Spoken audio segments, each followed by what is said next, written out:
এখন রান্না করব ঝিঙে আলুর তরকারি। ঝিঙে আর আলুগুলোকে ডুমো ডুমো করে কেটে নিয়েছি, দুটো কাঁচা লঙ্কা চিড়ে নিয়েছি। কড়াইতে তেল বসিয়ে দিয়েছি, তেল গরম হয়ে গেছে। এর মধ্যে আলুগুলো ছেড়ে দিচ্ছি। তেলের মধ্যে একটু পাঁচফোড়ন ফোড়ন দিয়েছি।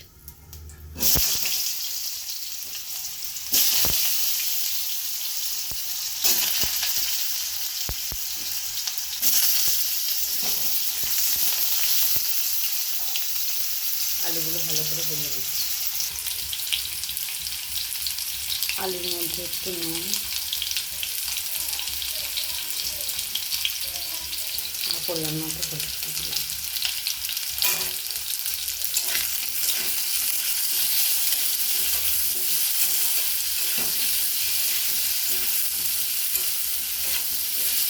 আলুটা ভাজা হয়ে গেলে ঝিঙেগুলো দিয়ে দিই। এবার ঝিঙেগুলো এর মধ্যে দিয়ে দিচ্ছি।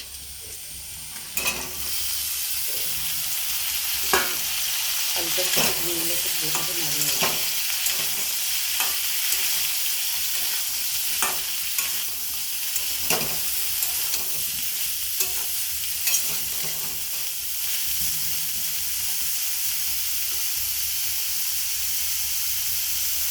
লিখতে দিলাম,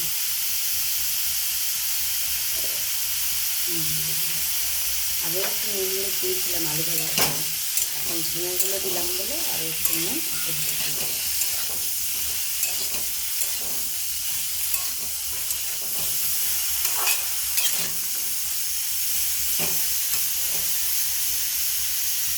এটা ঢাকা দিয়ে দিচ্ছি। নরম হয়ে যাবে ঝিঙের জন্য।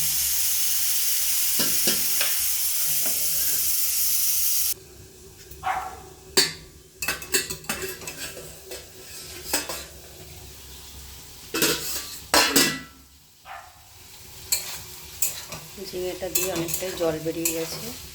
এই তরকারিটা একটু জল দিতে লাগবে, এই ঝিঙের রসে তরকারিটা হয়ে যাবে। আলুগুলো দেখো সেদ্ধ হয়ে গেছে, ঝিঙেটাও সেদ্ধ হয়ে গেছে। এর মধ্যে একটু চিনি দিয়ে দিচ্ছি।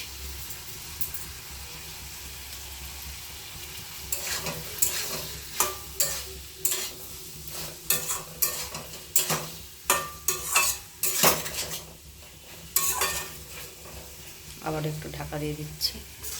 জলটা পুরো মানে ঝিঙের রসটা পুরো শুকিয়ে গেলে নামিয়ে নেব। ঢাকাটা এবার খুলে নিচ্ছি।